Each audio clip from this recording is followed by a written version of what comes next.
여러분들 복의 근원 강림하사, 이게 뭔 줄 아시죠?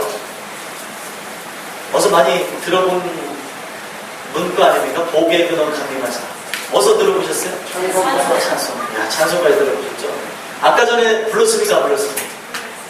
부르셨죠? 일부러 불렀어요. 우리가 참 제도적인 그런 건 전 잘 모르겠는데, 찬송가가 이제 한번 바뀌었잖아요. 바뀌면서 옛날 코너를 좀 남겨놨으면 하는 생각이 있는데 싹 다 바꿔버렸어요. 그래갖고 지금 옛날에 부르던 찬송가들이 다 헷갈려가지고, 어른들은 특히 헷갈린다더라고요.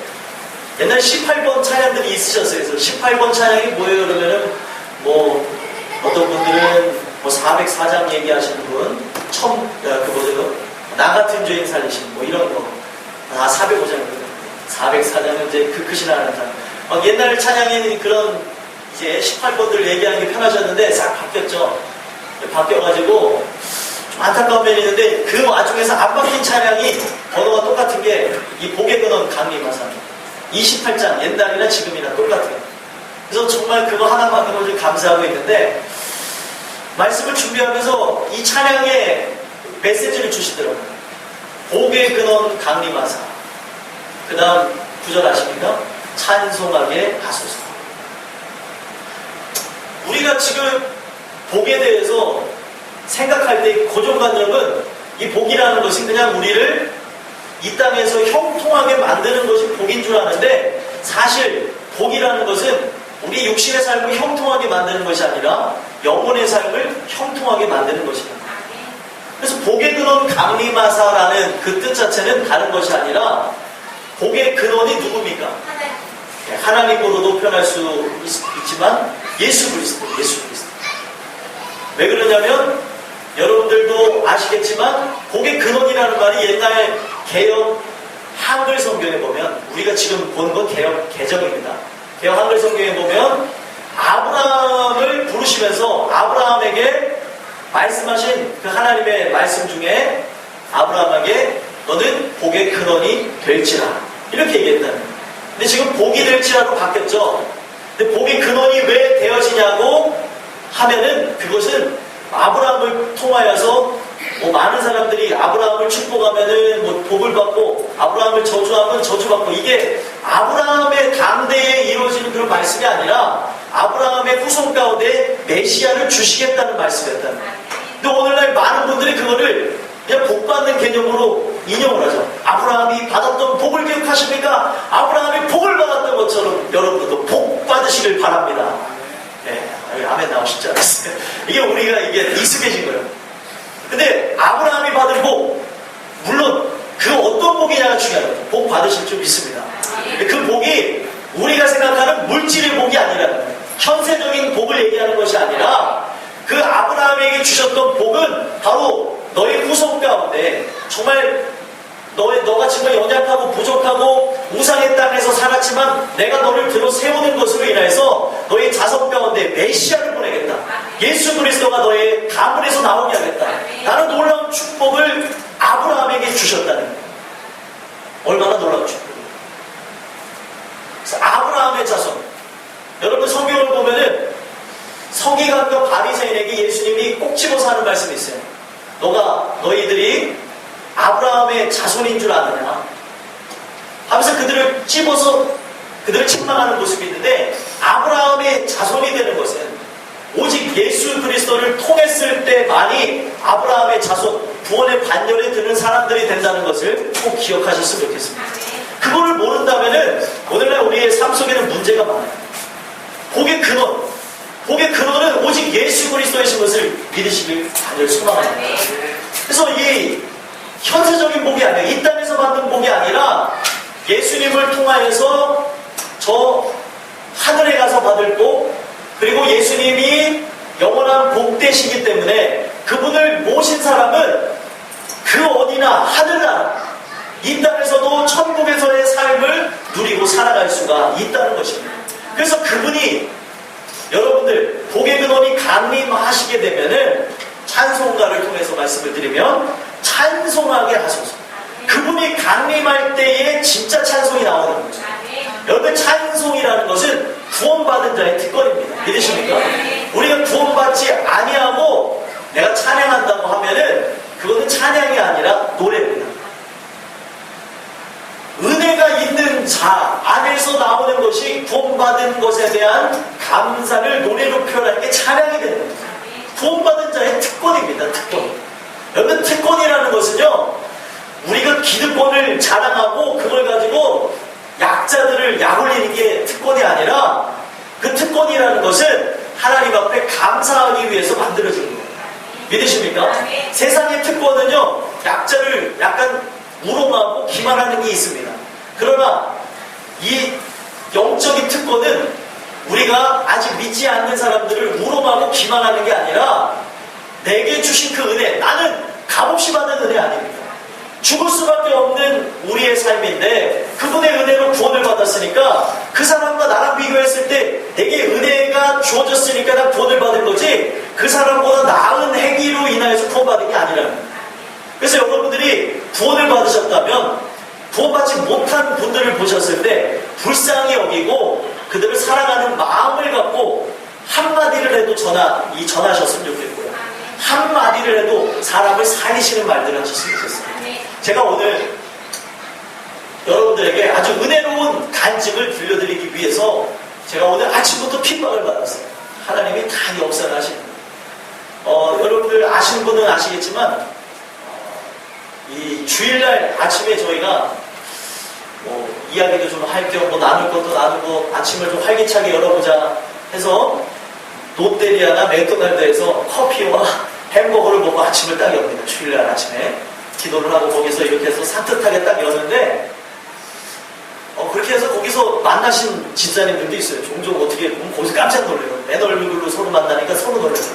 그래서 이게 만나시는 분들도 있었는데 제가 오늘 그 롯데리아 아시죠? 햄버거 파는 가게예요. 그 햄버거 파는 가게에서 맛있게 우리 박 전도사님하고 저 이제 집사람하고 원래 오 전도사님도 이제 가야 되는데 그 아이들 때문에 못 갔어요.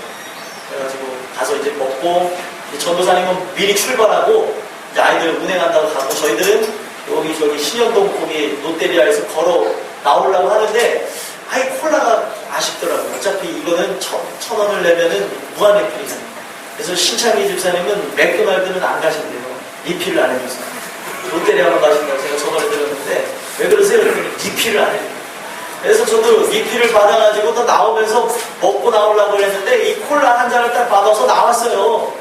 그랬더니 어떤 분을 만났어요. 어떤 분을 만났는데 콜라를 들고 나온 저를 보더니 예수 믿으십니까? 이러더라고요.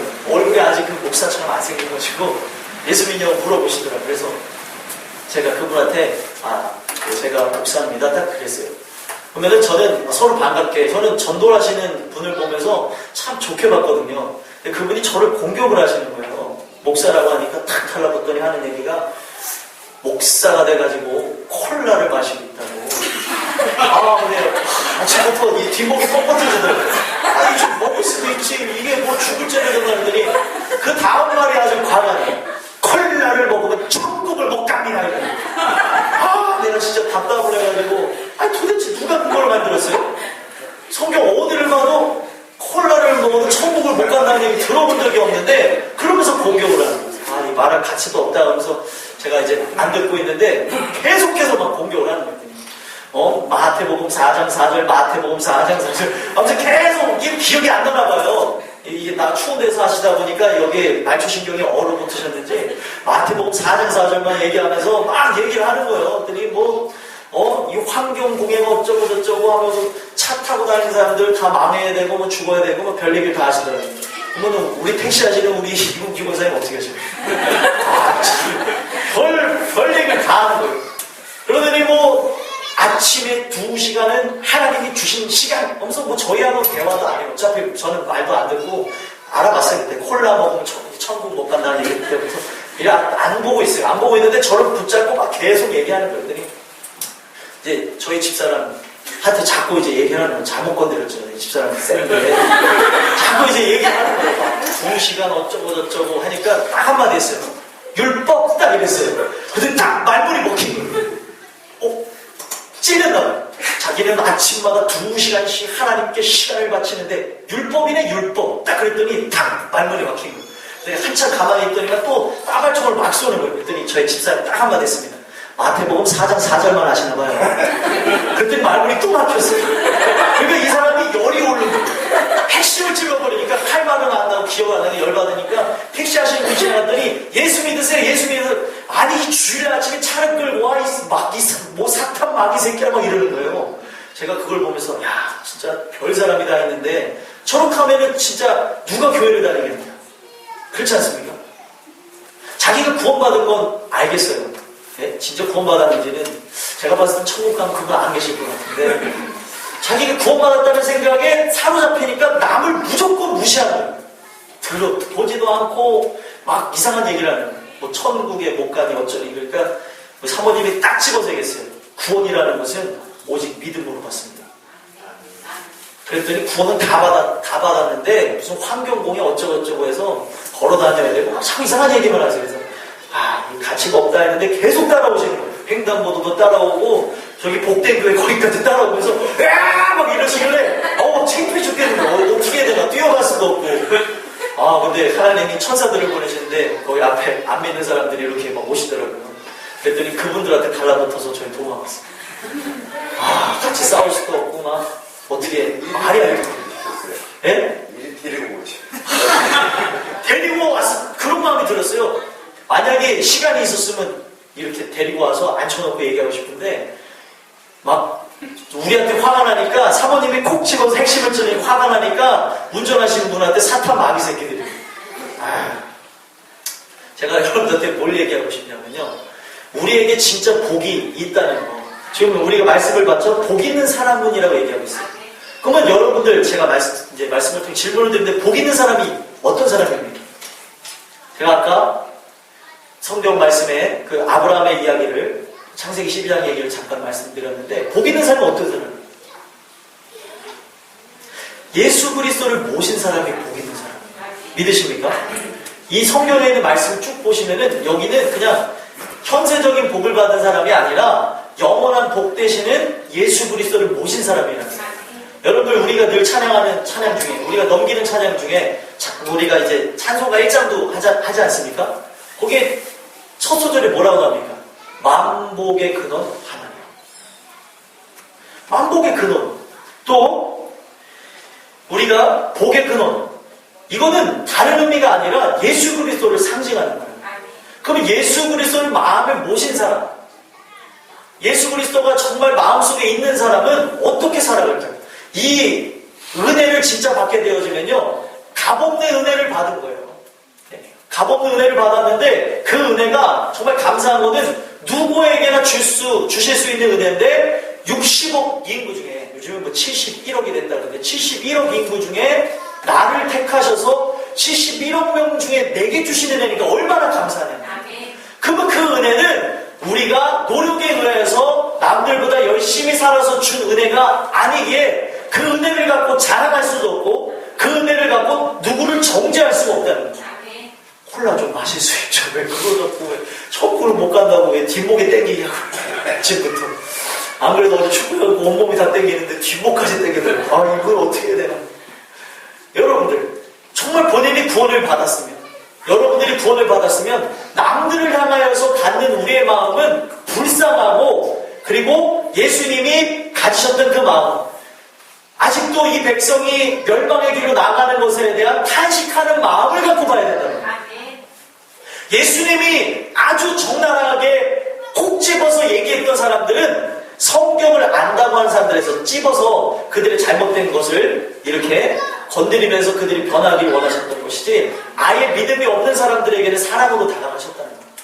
그리고 예수님의 그런 언변을 보면은요, 사랑이 의거해서 합니다.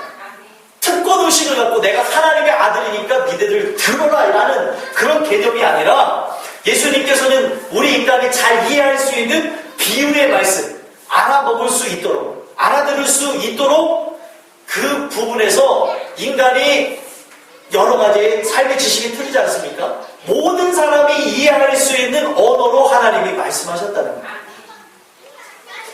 어느 누구나 주의 말씀을 듣고 구원을 받아야 되는데 만약에 그것이 어떤 지식이 높은 사람만 구원을 받게 되어진다면 문제가 있겠죠. 하나님의 말씀은 귀가 열려진 자는 그 말씀을 듣고 은혜가 받게 되어져 있다. 지식에 따라서 구원받는다면 우리는 다시 배워요. 어렸을 때 배웠던 돈으로도 못 가고 다시 배워야죠. 지식으로도 못 간다는데, 힘으로도 못 간다는데. 왜 오늘날 이 기독교가 문제가 생겼나? 전도할 때에, 하나님의 말씀을 증거할 때에 정말 자기가 은혜 받은 사람이면 감히 주의를 할 수 없는 사람이 주님의 은혜로 주의를 하는 건데, 우리가 어떻게 사람들을 정죄할 수 있냐? 아직 하나님의 은혜를 못 받은 사람이면 주님의 말씀을 듣고 돌아오십시오. 선하게 해야죠. 안 듣는다고 마귀 새끼라고 하면 자기도 원래 마귀 새끼였어요. 여러분들과 제가 하나님의 은혜가 없었을 때는 성경 말씀에 보니까 우리가 마귀의 자식이었다는 거예요. 근데 하나님의 은혜로 우리는 하나님의 자녀가 됐다는 거예요. 그러니까 얼마나 감사합니까? 마귀의 자녀는 결국에 멸망의 길로 나갈 수밖에 없는데, 멸망의 길로 나가서 우리 인생이 아예 희망이라는 것이 없어지는 그때쯤에 그리스도의 은혜로 인하여서 우리가 하나님의 자녀가 됐다는 거예요. 얼마나 감사해요. 그 성경을 보면은 어떻게 보면 우리가 고와 같은 그런 모습, 성경에 비춰지는 우리의 모습이 고와 같은 모습, 종의 모습, 그리고 얽매여 있는 그런 모습인데, 하나님의 은혜로 인하여서 이 모든 죄악의 억압으로부터 해방되었으면 감사하고 있다는 거예요. 여러분들의 삶 속에 복이 있는지를 보셨으면 좋겠습니다.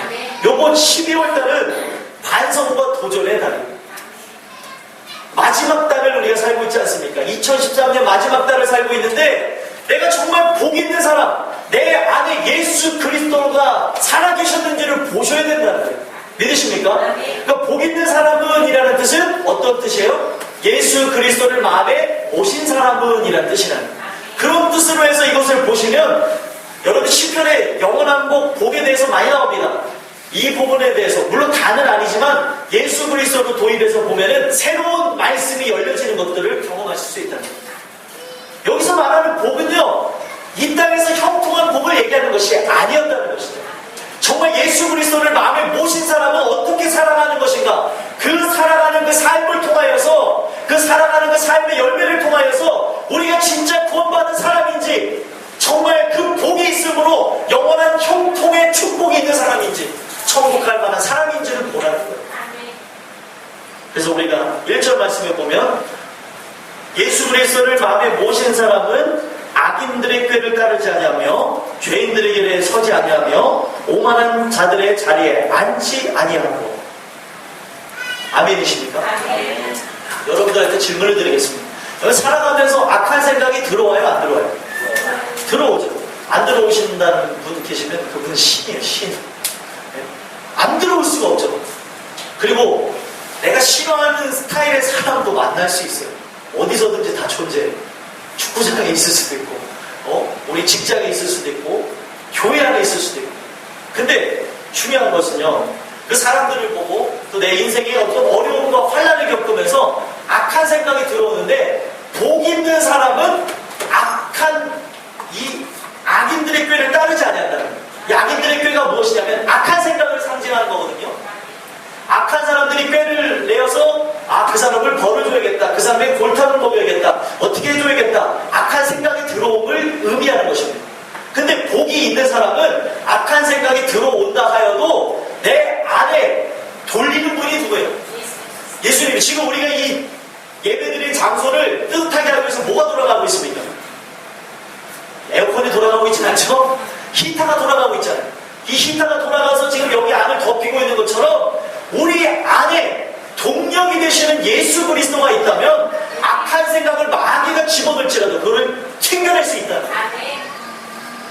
내 삶의 근원이 예수 그리스도인데, 내 삶이 예수 그리스도로 인하여서 나아가고 있는데 악한 생각이 안 들어오지는 않겠지만 들어와도 그걸 걸러낼 수 있다는 거예요. 그러나 예수 그리스도를 마음에 모시지 않은 사람은 악한 생각이 들어온 것을 걸러내지 못하는 것으로, 말씀 이어서 보면 악인들의 꾀를 따르지 않냐며 죄인들의 길에 서지 않냐. 죄인들의 길에 선다는 것은 이제 악한 행동을 위하여서 나가는 삶의 방향이 정해졌음을 얘기하는 거고요. 오만한 자들의 자리에 앉지 않냐는 건다. 그 말씀은 무엇이냐면 결국에 죄를 범한 것으로 죄인들과 함께 있는 것을 의미합니다.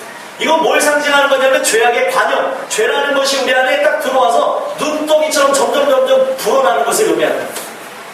빵에는 효소가 들어간다고 했어요. 효 뭐예요? 효소. 이 과학을 잘 배워요. 어렸을 때. 이제 공부를 안 했더니 이런 게 헷갈려요. 효소의 효 뭐예요? 네, 헷갈려요. 비슷해서 아무튼 뭐 넘어갑시다. 성경에 누룩이라고 나와요. 그것만 생각나요. 누룩은 뭔지 아시죠? 빵을 부풀리는 거예요. 근데 성경에 보니까 서기관과 바리새인이 누룩을 조심해요. 왜냐하면 그것이 조그만 게 들어와서 눈덩이처럼 불어나게 만드는 거예요. 부풀어버리게 만드는 거예요. 죄라는 것이 어떤 걸 상징하냐면 먹물과 같은 거예요. 먹물이 어떤 겁니까? 여러분들 이 깨끗한 물에 먹물 떨어뜨려 보셨는지 모르겠어요. 먹물 떨어지면 그 깨끗한 물이 먹물 한 방울에 시커멓게 된다. 죄가 관여해진다는 것은 점점 죄라는 것이 눈덩이처럼 커진다는 걸 의미합니다. 창세기 3장, 4장, 5장을 보면 타락한 아담, 그 다음 4장에는 타락한 가인, 그리고 5장에는 타락한 인류의 모습을 얘기하고 있습니다. 아담과 하와의 타락으로 인하여서 그의 자녀도 타락하게 되어지고 거기서 끝나는 것이 아니라 현세에 살아가는 모든 인류가 타락한 모습이 이 창세기 5장에 기술되어집니다. 왜 그렇습니까? 죄라는 것이 들어와서 점점 타락해 나간다. 이게 복이 없는 사람의 경우입니다. 복이 있는 사람들은 그 주시는 은혜를 따라서 악한 생각이 들어와도 그거를 걸러낼 수 있는 자체 필터가 우리 안에 존재한다는 거예요. 말씀 대신 예수 그리스도가 우리 안에 들어와서 잘못된 것들을 걸러낼 수 있다는 거예요. 믿으십니까? 복이 있다는 것은 내 안에 말씀이 살아있다는 증거도 되는 것입니다. 여러분들에게 이런 놀라운 은혜가 있게 되길 간절히 소망합니다. 근데 이 복이 없는 사람이 성경에 나와요. 가룟 유다가 나옵니다. 가룟 유다는 복이 없는 사람. 왜 그러냐면 마귀가 그 머릿속에다가 예수 팔 생각을 넣었더니 자칫 걸러낼 필터 시스템이 없었다는 거예요. 악한 생각이 들어왔을 때 이걸 걸러내서 이걸 바깥으로 내보내고 배출해버렸는데 그러지 않다 보니까 악한 생각이 들어오게 되어지는 것으로 예수님을 팔아넘기는 중죄를 범했다. 왜요? 복이 없어요. 복이 있는 사람이 이제 그 복이 있는 사람에 대한 그런 평가나 그런 생각들이 오늘 이 말씀을 통하여서 아예 바뀌어질 수 있게 되길 간절히 소망합니다. 당신은 참 복받은 사람입니다. 이렇게 인사할 때는 그 안에 예수 그리스도가 있음을 얘기한다는 것을 여러분이 기억하셨으면 좋겠습니다. 근데 이것이 없게 되어지면 결국에는 죄악이 관영함과 동시에 악한 길로 나아가서 우리는 멸망할 수밖에 없다. 죄라는 게 무엇입니까? 죄라는 것은 덮어씌이는 능력이 있어요. 우리의 살아가는 인생이 어떻습니까? 여러 가지 각가지 어려움과 고난과 고통과 환난과 그리고 근심 속에 살아갑니다. 우리 인생 자체가. 그렇죠? 네. 많이 힘드신 분들이 계세요. 얼굴을 보니까 많이 이 얘기를 하는데 막 위로를 받으시는 분들 계시는데 인생 자체가 그렇게 힘들다는 거죠. 근데 그렇게 힘든 그 상황 속에서 하나님의 은혜가 우리 안에 들어오게 되어지면 고난과 고통과 환난과 근심으로 인하여서 우리가 멸망하는 인생이 되는 것이 아니라 주님 주시는 그 은혜로 그 모든 것들을 이겨낼 수가 있다는 것입니다. 여러분 세상 사람들 복이 없는 사람과 복 있는 사람을 제가 설명해 드릴게요. 복이 없는 사람은 이 어려운 생활을 뭘로 푸냐면 이 세상에 있는 많은 죄악의 거리로 풉니다. 예를 들면은 우리가 살면서 고난과 고통과 환난과 근심이 찾아오잖아요. 대표적으로 세상 사람들은 어떻게 해요? 술로 푸는 거예요. 이거를 이제 내가 풀 수 있는 건 이거라는 거예요. 근데 사실 그게 근본적인 문제를 해결할 수가 없다는 거예요.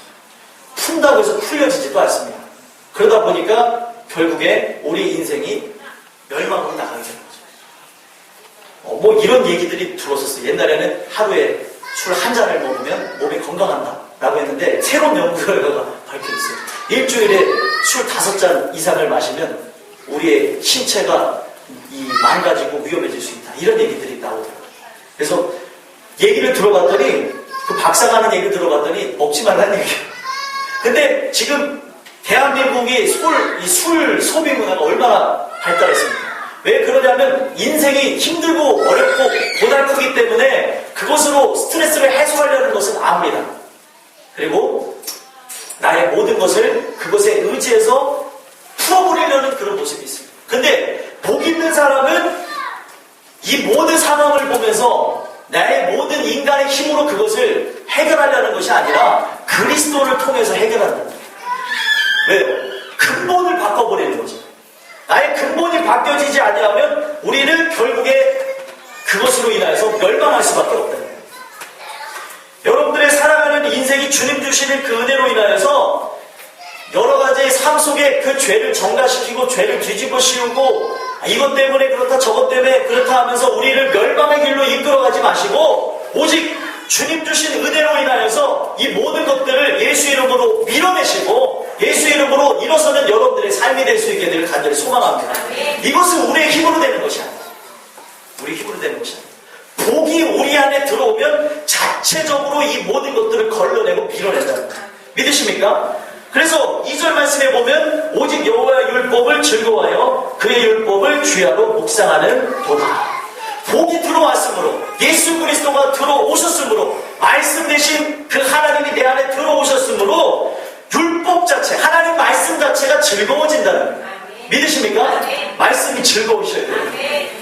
우리 교회 분들이 말씀을 제가 길게 하는 걸로 인해서 약간 불만 있는 분들이 계시는데 말씀이 즐거우시기를 예수 그리스도를 가지고 소망합니다. 은혜가 넘쳐지게 되어지면 우리가 그 은혜로 인하여서 말씀을 알아가고 말씀의 깊이를 더해가는 이 모든 부분에서 감사할 수밖에 없다는 거예요. 말씀을 알지 못하면 멸망의 길로 나간다고 성경이 증언해주고 있어요.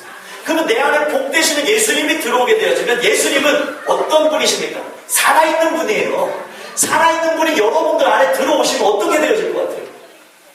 그분이 그분의 귀한 뜻을 따라서 우리를 이끌어 가신다는 거예요.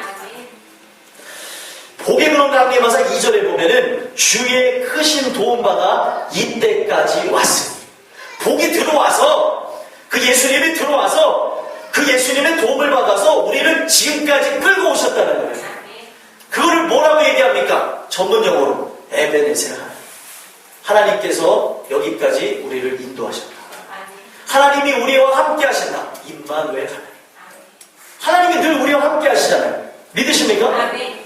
오늘 별나라 얘기를 하는 건데 분위기가 이상한데 여러분들 복에 대해서 우리 패러다임이 바뀌어야 돼요. 믿으십니까? 원래의 성경 의미로 돌아가셔야죠. 복복복 좋습니다. 얘기하기 좋지만 예수님으로 바뀌어 계시죠. 왜 자꾸 우리는 이 땅에서만 잘 먹고 잘 살려고 하냐는 거예요. 그러다 보면 인생이 피폐해지고 인생이 고난과 역경에 휘말릴 수밖에 없습니다. 그런데 우리가 이 현세적인 복이 아니라 영원한 복 되시는 예수 그리스도 그 예수 그리스도를 우리 마음에 모시고 그분과 함께 살아가기를 원한다면 내가 지금 초가삼가 안에 살아도 기쁨과 감사가 넘쳐난다는 거예요. 믿으십니까? 그 예수님으로 인하여서 2절에 나와 있는 말씀 그대로입니다. 율법을 즐거워하여 그의 율법을 취하고 묵상하게 되는 거예요. 믿으십니까? 여러분들 저는 이렇게 생각해요. 약간 좀 비관적인 지각도 바뀌어야 되겠는데 근본을 보면은요, 큐티라는 게 좋기도 좋지만, 큐티는 사실상 시간을 정하고 하는 것도 좋습니다만, 그것이 우리에게 의를 드러내는 행위가 돼서는 안 된다. 내가 큐티를 했다고 해서, 나는 구원받았지. 큐티를 했다고 해서 무엇으로부터 벗어났지. 나는 좀 마음에 위안을 얻지. 그 부분이 아닙니다. 큐티라는 거. 콰이어 타임이라는 그것인데, 그거를 이제 어떤 의미에서 우리나라에 생겨나게 됐냐면, 하나님과 너무 조용한 시간을 갖지 않는다는 말씀을 묵상하지 않아서 좋은 취지에서 생각났는데 요즘 젊은 청년들을 보니까 큐티한 것으로 자기가 큰 의의를 받았다고 생각합니다. 무슨 말씀인지 이해가 되십니까? 큐티한 것으로 인해서 자기는 마치 옛날에 중세시대에 면죄부를 받아서 구원을 받은 사람처럼 행동한다는 거예요. 큐티라는 거는요, 여러분들 시간을 두고 하셔도 좋지만 제일 중요한 거는 이 묵상을 의미하는 거거든요. 하나님의 말씀을 묵상하는 것은 여러분들의 삶 속에 자동적으로 되셔야 돼요. 믿으십니까? 왜 그러냐면 내 안에 누가 계세요? 예수님이 계시죠. 예수님이 묵상하게끔 만드시는 거예요. 내가 묵상을 해야지 일기를 써가지고 내 일기를 쓰게 되면은 한 번이라도 더 생각하지. 여러분들 일기도 누가 쓰게 하시냐가 중요한 거예요. 이거 자체만으로는 어떤 영적인 그런 감흥이나 행복을 누릴 수가 없습니다. 지금 제가 이제 좀 위험한 상황이긴 한데 어떤 일기를 쓰는 단체가 있어요. 근데 그 일기를 쓰는 것에 대해서 지금 그들이 마음에 일기가 습관화되어져가지고 하나님에 대한 그런 인식이나 그런 감흥이 없어져서 그걸 고민한다는 얘기를 들었어요. 근데 그 이유 자체가 그들이 이렇게 설명하더라고요. 은혜에 젖어 살다 보니까 그 은혜가 은혜인 줄 모르기 때문에 그렇다. 맞는 얘기인 것 같은데 살아계신 하나님을 만나는데 어떻게 하나님을 체험할 수 없어요? 무슨 말인지 이해가 되십니까? 살아계신 하나님을 늘 경험하는데 그 하나님에 대해서 적는다는 것인데 그 하나님에 대해서 생각 더 하기 위해서 그것을 하는데 그게 어떻게 내 마음을 냉랭하게 만드냐는 거예요. 율법이 되어버렸으니까 그렇죠. 여러분들 살아가는 인생 속에 일기를 쓰셔도 좋고 내가 더 영적으로 나가기 위해서 일기를 쓰셔도 좋고 이 큐티를 해서 묵상을 하셔도 좋은데 제일 중요한 것은 그 동력이 예수 그리스도가 될 수 있게 되는 소망입니다. 예수님이 어떤 분이세요? 살아계신 분이에요. 제가 살아있는 게 무엇인가 생각해봤는데 우리 교회 꼬맹이들 쟤네들이 살아있다는 증거를 어떻게 보여줘요? 24시간 눈을 감고 있지만 않는다면 잠만 자고 있지 않는다면 지금도 보세요. 지금 저기 지금 유아실은 천국에 막 열광이 도가니는 붉은 악마 저리 가라 막 저기는 열광. 왜 그런가 하고 봤더니 생명이 있다. 생명은 뭐예요? 살아있음을 드러내는 것이고 늘 꿈틀꿈틀 된다는 거예요. 믿으십니까? 그러면 내 안에 예수님 복이 있는 사람은이라고 얘기했잖아요. 복이 내 안에 들어왔으면 그 복은 머물러 있는 복도 아니고 죽은 복도 아니고 살아있는 복이고 성경엔 영원한 복이라고 얘기하고 있기 때문에 그 복이 나를 묵상하게 만들고 그 복이 나를 오늘도 기도하게 만들고 그 복이 오늘도 말씀으로 살아가게끔 만드신다는 거예요. 믿으십니까? 저는 수학을 싫어하는 사람이에요. 아시죠? 그래서 더하기 빼기도 잘 못해요. 어떨 때는 아주 답답해요. 계산기를 두들겨요. 하도 안 하다 보니까 점점 더 못해요. 수학에 대한 걸 말씀드리면 수학은 딱 나오죠. 여러분 구구단 혹시 모르시는 분들은 없죠? 2 곱하기 2는 뭡니까? 너무 어려운 걸 물어봐서 고개를 쓰고 2 곱하기 2는 뭐죠? 4죠. 6이라고 하는 사람 없잖아요. 이게 바로 수학적인 공식을 대입하는 겁니다. 이렇게 하면 이렇게 되어진다. 예? 여러분들 수학적인 것은 무언가를 도입을 이렇게 해서 그 값을 구하는 것이지만 어떤 공식을 외워서 그것을 이렇게 해야지만 그것이 되어지지만 은혜라는 건 그것이 아니에요. 복이라는 건 그것이 아닙니다. 내가 그것을 그 값을 구하는 것이 아니라 주님 주시는 은혜가 들어오면은 이거를 도입을 해가지고 값을 구하는 것이 아니라 자동적으로 도입이 된다는 거예요. 믿으십니까? 그러니까 예전에 제가 박전도사님이 애들을 수학을 가리키는 걸 봤어요. 선생님하고 같이 공부하는 게 얼마나 복된 것이냐면 애들이 문제를 못 푸니까 박전도사님이 다 풀어주더라고요. 야 인마 이걸 못하냐 자식아. 2 곱하기 2는 4야. 그렇게 가르쳐주고 있더라고요. 제가 뭘 말씀드리고 싶냐면 우리 인간이 공식을 모르면 하나님의 뜻을 모르면 대입을 할 수가 없습니다. 근데 하나님이 내 안에 들어오시면 그 상황에 따라 말씀을 도입해 주신다는 거예요. 그러면 그것을 도입하게 되어짐으로 우리의 삶이 어떻게 되었습니까? 그 값을 구하게 된다는 거예요. 믿으십니까? 여러분들 율법이 뭐고 복음이 뭐냐면 율법이라는 것은 내가 하는 거예요. 내가 율법이라는 건 내가 하는 것이고 복음이라는 것은 주체가 예수 그리스도가 되는 거예요. 그럼 예수님이 내 안에 들어오시면 어떤 역사가 일어나는 것이냐면 그 예수님이 내 안에 들어오는 것으로 인해서 근심이 딱 들었어요. 근심이 들었을 때 말씀이 툭 하고 수면 위로 떠오르는 거죠. 정확하게 어떤 말씀인지 토시 하나 안 틀릴 수는 없지만 그 말씀의 의미가 생각나게 하시는 거예요. 내 안에 예수님이 있어요. 그래서 어떤 분이 암송이 잘 안 된다고 고민하시는 분이 있는데 암송 안 된다고 해서 천국에 못 가는 거 아닙니다. 제일 중요한 것은 말씀이 내 안에 녹아졌느냐 녹아지지 않았느냐가 중요합니다. 그리고 그 말씀 대신 예수 그리스도 영원한 복 되시는 예수 그리스도가 내 안에 살아계시냐 살아계시지 않냐가 중요한 것입니다. 그분이 우리 안에 들어오신다면 우리의 삶 속에 그분의 동력에 의해서 기쁠 기쁠 때의 말씀을 도입시켜 주시고, 슬플 때는 슬플 때의 말씀을 도입시켜 주고, 또 어려울 때는 어려울 때 그 말씀을 도입시켜 주신다는 거예요. 이해가 되십니까? 이 주체가 내가 아닙니다. 그래서 이거를 어떻게 해나가야지, 내 힘으로 내 능으로 이걸 파헤쳐나가는 것이 아니라 주님 주시는 힘으로 그 모든 것을 이겨나간다. 믿으십니까? 그래서 묵상이라는 거, 내가 그냥 그거를 통해서 해야지가 아니라 어려움이 찾아오니까 자동적으로 묵상이 되는 거예요. 주님, 이럴 때 어떻게 됩니까? 하나님께 기도해야지. 하나님께 간구해야지. 그런데 여러분들의 삶이 여러분들 마음대로 풀리지 않는다고 해서 여러분들이 인간적으로 할 수 있는 방법을 도입하지 마시고 예수님이 일하실 수 있도록 도입하시길 바랍니다. 안 되신다고요? 기도하십니다. 주님이 움직이십니다. 내가 하니까 안 되는 거예요. 기도가 안 나오신다고요? 안 나오는 것 그 자체만으로도 붙잡고 삶 속에서 신음하시는 거죠. 묵상이라는 단어에는 이런 뜻이 있습니다. 깊이 생각하다, 작은 소리로 읊조리다, 신음하다, 슬퍼하다, 으르렁거리다라는 뜻이 있습니다. 묵상 자체가 그냥 그것만을 생각하는 게 아니라 하나님 말씀을 되새기면서 여러분들 고난 가운데 있으면 하나님을 향해서 신음하는 거예요. 그 자체도 하나님 받으시는 거예요. 그 묵상 자체가 하나님 앞에 기도가 되는 거예요. 기쁨으로써 말씀이 깊이 생각되어질 때도 있지만 그 말씀을 되새기면서 작은 소리로 읊조릴 때도 있고, 그 말씀으로 해서 신음할 때도 있고, 신음하는 내 것을 하나님 앞에 올려드릴 때도 있고, 슬퍼할 때도 있고, 내 삶 속에 정말 풀리지 않는 고통으로 인해서 으르렁거릴 때도 있다는 거예요. 이걸 어떻게 해야 되나? 여러분들의 삶에 그런 역사를 여러분들 하나님 앞에 그대로 올려드리셨습니다.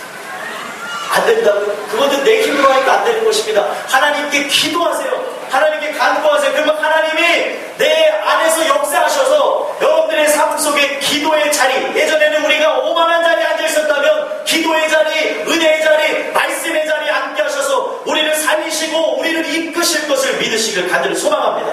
그 이유 자체가, 그렇게 되어질 수밖에 없는 자체가 3절에 나와 있는데, 시냇가에 심은 나무가 철을 따라 열매를 맺으며 그 잎사귀가 마르지 않은 같으니 그가 하는 모든 일이 다 형통하리로다. 왜 나무가 철을 따라 열매를 맺고 잎사귀가 마르지 않는 것입니까? 이유가 무엇이에요? 시냇가 옆에 있었어요. 이 말씀이 쓰여진 배경은 사막입니다. 사막은 물이 거의 없잖아요. 그러다 보니까 나무라는 것이 살 수 없는데, 이 시인이 쓸 환경을 따라서, 상황을 따라서 보니까 어떤 나무가 아주 잎도 새파랗고 열매도 주렁주렁 맺혀 살아있는 걸 봤다는 것이죠. 여러분, 시인의 입장으로 보셔야 돼요. 그 입장으로 딱 봤는데 그 나무가 왜 살아있는가 하고 봤더니 그 옆에 뭐가 있었어요? 시냇가가 있었다. 시냇가는 무엇이에요? 나무가 살 수 있는 물을 공급해주는 거예요. 물을 공급해주고, 물이라는 것은 곧 나무가 살 수 있는 생명을 공급해준다는 거죠. 믿으십니까? 그러니까 복이 있다는 건 뭘 상징하는 거예요? 시냇가와 같은 영원한 생명수 되시는 예수님이 우리의 삶에 열매를 맺으신다는 거예요. 믿으십니까? 내가 맺는 열매가 아니에요. 내가 맺는 열매를 자랑할 수 있죠. 봐라, 난 이거 이렇게 했더니 이렇게 됐더라. 이렇게 했더니 이렇게 됐더라. 그러다 보니까 이게 자기 자랑이 되어지고 그걸로 인해서 우리가 멸망하게 되어지는데, 우리 삶의 모든 부분 자랑할 것이 없다고 사도 바울이 고백한 그 이유 자체는 자기가 한 것이 없기 때문에 그래요. 내 안에 들어오신 예수 그리스도가 착한 일을 시작하셨고 그 공의로운 일, 그 하나님의 귀하신 뜻을 따라서 주의 사역을 감당하셨기 때문에 그 모든 부분은 자랑할 게 없었다. 여러분들 삶의 동력이 무엇입니까? 나의 삶 속에 영원한 복 되시는 예수 그리스도가 들어와서 여러분들의 삶 속에 열매가 맺혀지는 귀한 인생이 되어질 수 있게 되는 간절히 소망합니다. 요한복음 15장에 보면은 포도나무 비유가 나오죠. 포도나무 대신 예수 그리스도, 그리고 가지된 우리, 그리고 농부이신 하나님이 나옵니다. 근데 가지인 우리들, 가지는 열매를 맺어야 되는 거예요. 열매가 없는 나무마다 불에 던져 사르겠다고 예수님이 말씀하셨거든요. 근데 그 열매가 맺혀질 수 있는 그것이, 그 가지된 우리가 나무에 붙어 있을 때 열매를 맺을 수 있다는 거예요. 예수님이 뭐라고 얘기하시냐면, 너희가 나를 떠나서 아무것도 할 수 없다. 너희가 내 안에 거해야지만 열매를 맺을 수 있다고 얘기하고 있다는 거예요. 믿으십니까? 지금 예수님이 하신 말씀은 이 구약에서 나오는 시편의 말씀하고도 딱 연관이 되는 말씀이라고. 말씀이라는 건 하나만 보는 것이 아니라 구약과 신약을 다 여러분들 통틀어서 보셔야 돼요. 그런 관점으로 봤을 때 똑같은 말씀이에요. 이미 구약에서도 신약이 나왔다는 거죠. 시냇가에 심은 나무, 영원한 복 되시는 예수 그리스도와 우리가 그분과 함께 붙어서 살아가고 있다면, 그분의 인도하심 속에 나아가고 있다면 우리의 삶은 열매를 맺을 것이고 그 잎사귀가 마르지 않는 것으로 형통할 거라는 거예요. 믿으십니까? 그 형통함의 그 놀라운 축복이 여러분들의 삶 속에 이루어질 수 있게 되길 간절히 소망합니다. 이거는 인간의 어떤 잘 되는 그거 형통만을 얘기하는 게 아니라, 여기서 말하는 형통은 영혼의 형통이에요. 영원토록 받을 우리의 형통. 때로는 하나님이 우리의 인생에 함께하여 주심으로 말하는 형통이 무엇인가 고민해보면 요셉의 형통을 보시면 됩니다. 요셉의 삶이 고난이요? 아니면 축복이에요? 축복이라고도 얘기할 수 있고 고난으로도 얘기할 수 있죠. 근데 축복이라는 그런 얘기하기 전에 요셉의 삶 자체가 어떤 삶이었습니까? 고난과 고통의 삶이었어요. 형님들이 팔아서 넘겼잖아요. 종으로 팔아가지고 보디발의 그 가정에서 종으로 살아가고, 거기서 또 2명을 써서 옥으로 가서 살아가는 그 삶을 바라보세요. 그게 축복이라고 얘기할 수 있습니까? 고난으로 볼 수 있죠. 이거를 어떻게 보냐가 중요해요. 여러분 잘 들으셔야 됩니다. 어떤 사람은 그걸 고난으로 보는 사람이 있고 어떤 사람은 그걸 축복으로 보는 사람이 있어요.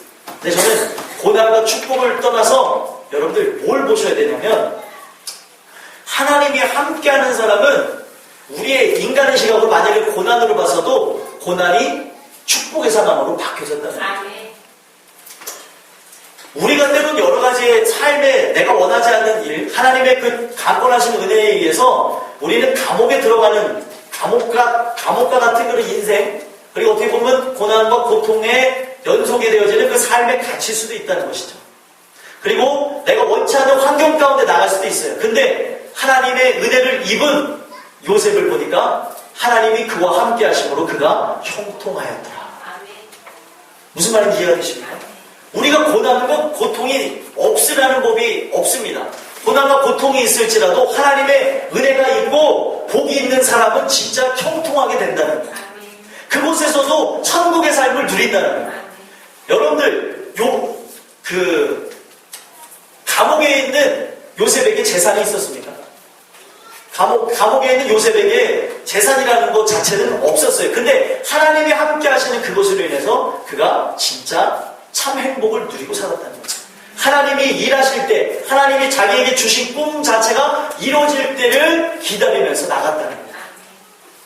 하나님의 은혜의 관점으로 보시면 참 재미난 게, 술 맡은 관원장이 복직되어집니다. 술 맡은 관원장하고 그리고 빵 굽는 관원장이 오는데, 빵 굽는 관원장은 3일 뒤에 목이 잘려가지고 그 나무에 달려서 이 새들이 쪼아먹어서 죽게 되어지는데, 이 술 맡은 관원장, 술 따르는 관원장, 그 사람은 복직되어져서 들어갑니다.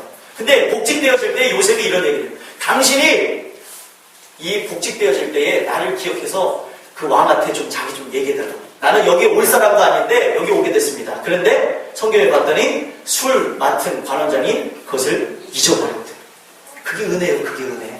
거기서 기억되었으면 요셉은 애국의 총리가 될 수가 없었어요. 2년 뒤에, 정확히 2년 뒤에 애국 왕이 꿈을 꿨죠. 근데 그 꿈을 해석할 사람이 없을 때, 그때 마침 술 맡은 관원장이 요셉이 기억난다. 때로는 여러분들 기억 안 나는 것도 은혜고요. 때로는 기억나는 것도 은혜라는 걸 기억하셨으면 좋겠습니다. 모든 것이 하나님이 함께 하시는 거 믿으십니까? 그거를 믿으셔야 돼요. 하나님이 내 인생에 고난과 고통을 주신 것도 믿으시라는 거예요. 환난을 주신 것도 믿으시라는 거예요. 내가 이거를 통하여서 해야 될 것이 있고, 변해야 될 것이 있고, 깨져야 될 것이 있고, 세워질 것이 있구나. 여러분들, 형통케 하시는 하나님의 은혜를 바라보거든요. 하나님은 결코 우리 인생에 악한 길로 나가게끔 하지 않습니다. 여러분들이 구원받고 하나님이 택한 족속이 맞다면 하나님은 더 좋은 길을 우리에게 보여주신다 그랬어요. 하나님께서 가장 아름다운 길로 인도하신다. 여러분들이 그것을 바라다 보고 나가심으로 형통한 역사가 여러분들에게 늘 나타날 수 있게 내가 소망합니다. 근데 4절 보니까 뭐라고 나와있어요? 악인들은 그렇지 않으며 오직 바람에 나는 겨와 같다. 여러분들 이 말씀을 통해서 한 번만 돌아봐 주세요. 내가 복이 있는 사람인지 복이 없는 사람. 복이 있는 사람은 결국에 6절에 보니까 의인이라고 표현이 되는 거죠. 복이 있는 사람에 대한 결과는 의인의 그런 삶으로 인해서 여호와께서 인정해 주시지만 악인들의 길은 망한다 라고 얘기하고 있어요. 악인은 그렇지 않으며 라고 얘기하고 있어요. 복 있는 사람은 어떠한 환경 속에서도 주님 주신 은혜로 일어서고 주님 주시는 그 은혜로 인하여서 고난과 고통 속에서도 하나님을 찬양하고 영광을 돌리지만 악인은 그렇지 않아요. 나의 삶 속에 복이 있는지를 보시는 첫 번째 조건이 무엇이냐면 이 악한 생각이 들어와서 그 악한 생각에 의해서 내가 지배를 받고 범죄하는 그런 곳으로 나가고 있는지를 보셔야 된다는 거예요. 사람마다 얽매이기 쉬운 죄가 다 틀립니다. 다 틀려요. 얽매이기 쉬운 게 자기가 살아요. 여러분들이 돌아보죠. 그러니까 얽매이기 쉬운 죄가 그런 어떻게 보면은 그 탐욕적인 모습이 어떻게 보면은 여러 가지 삶에 대한 그런 고통으로 인하여서 죄짓고자 하는 우리의 마음이 생겨났을 때에 내게 정말 복이 있다면 자체 필터로 인해서 예수 그리스도에 대해서 그걸 쳐버리고 그걸 이겨내고 그거를 극복하지만 내가 오늘 예수님과 함께 살지 못한다면 자꾸 그런 세상적인 것에 의지하여서 내 몸을 맡기고 나의 마음을 맡기고 나의 모든 것들을 거기다가 쏟아버리려고 한다. 여러분들 삶을 한번 돌아보십시오. 악인들은 그렇지 않아요. 여러분들이 복 있는 사람이면 이 모든 걸 다 이겨낸다고 말씀드렸어요. 5절에 이어서 보면 악인들은 심판을 견디지 못하며 죄인들이 의인들의 모임에 들지 못합니다. 의인들의 모임이라는 것은 교회를 다니는 사람들의 모임을 얘기하는 것이 아니라 진짜 하나님을 믿음으로 천국 가는 백성들이 이 땅에서의 어떤 하나님을 만난 사람들의 그런 통하는 그런 것들도 의미할 수 있지만 근본적으로는 의인들의 모임이라는 건 천국을 상징합니다. 심판이라는 악인은 심판을 견디지 못해요. 그래서 심판에 대한 결과는 어떻게 됩니까? 멸망입니다. 근데 요한복음 3장 16절 잘 아시죠? 하나님이 세상을 이처럼 사랑하사 독생자를 주셨으니 이는 저를 믿는 자마다 멸망치 않고 영생을 얻게 하려 하십니다. 멸망치 않는다니까요. 무슨 말인지 이해가 되십니까? 여러분 오늘 주시는 이 말씀을 통해서 기억하셔야 될 것은 내 안에 은혜가 있고 내 안에 복이 있으면 그 복이 있는 것으로 결국에 우리는 심판을 당하는 인생이 아니라 복이 있는 것으로 여러분들 하나님이 인정하시고 하나님이 여러분들의 의인의 모임 천국으로 인도하시겠다. 믿으십니까? 근데 제일 중요한 거 여러분들의 삶 속에 지금 복을 받으셨냐는 거예요. 복 받기를 그렇게 원하시는데 복 받으셨냐는 거예요. 복 받게 되길 가진 소망. 만약에 올해 삶 속에 내가 복을 못 받은 것 같아요. 2014년에는 내리 복을 그냥 세리 받으시길 바랍니다. 그냥 막 다 받으셔요. 복이 어떤 의미인지 아시죠? 제가 말씀드리는 건 물질적인 복, 여러분들이 정말 풍성해지고 이 땅에 잘 먹고 잘 사는 복이 아닙니다. 물론 하나님께서 그런 것도 주실 수 있지만 그건 일부분. 그것에 목적을 두지 마십시오. 여러분들의 삶의 목적과 여러분들의 종착역은 천국입니다. 복이 있는 그것으로 인해서 결국에 하나님께서 인정하시는 그것으로 하나님이 결국은 구원하시겠다.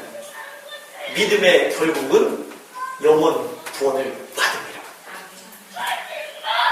여러분들의 삶이 그렇게 되지 않습니까? 제가 성경에 있는 말씀을 얘기하는 거예요.